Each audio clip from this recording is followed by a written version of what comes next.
Good morning students. आज हम 9th class का चैप्टर 5 का टॉपिक ले रहे हैं, जिसमें हमारा एक टॉपिक है सोल्यूबिलिटी कर्व। सोल्यूबिलिटी कर्व ये एक ऐसा कर्व है जो ग्राफिकल रिप्रेजेंटेशन दिखाता है सोल्यूबिलिटी की टेम्परेचर के साथ।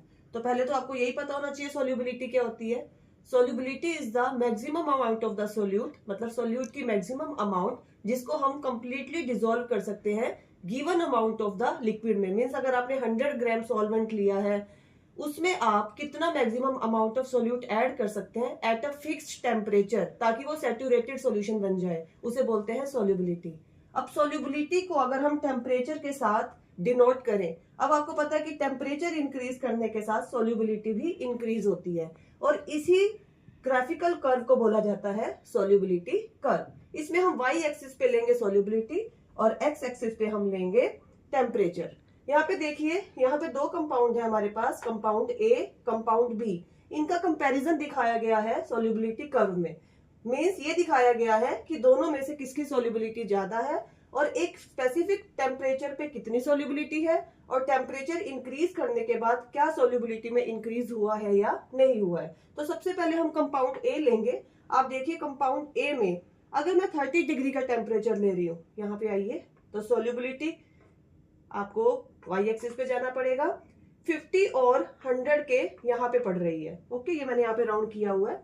और अगर मैं कंपाउंड बी की बात करूं, 30 डिग्री टेम्परेचर पे ही इसकी सोल्यूबिलिटी ए के कंपैरिजन में ज्यादा है। ये देखो, ये 150 और 200 के यहाँ पे पड़ रही है, यहाँ पे मैंने राउंड लगाया हुआ है। तो इट मीन्स कंपाउंड बी की सोल्यूबिलिटी कंपाउंड ए से ज्यादा है एट अ स्पेसिफिक टेम्परेचर। और यहाँ पे हमने कौन सा टेम्परेचर लिया है? 30 डिग्री सेल्सियस।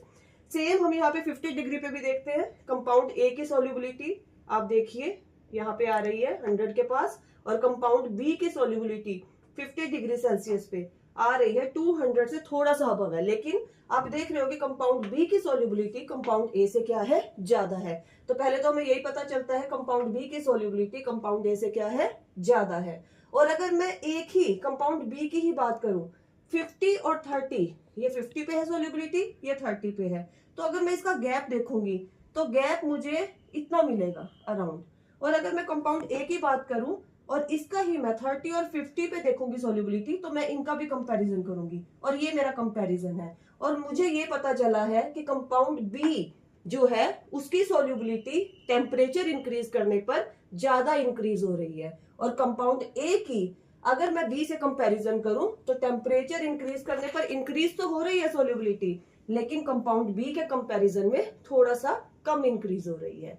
तो ये मेरा आज का टॉपिक था। होप आपको समझ आया होगा, और इसी तरह से और भी टॉपिक देखने के लिए मेरे चैनल को लाइक कीजिए, सब्सक्राइब कीजिए। Thank you.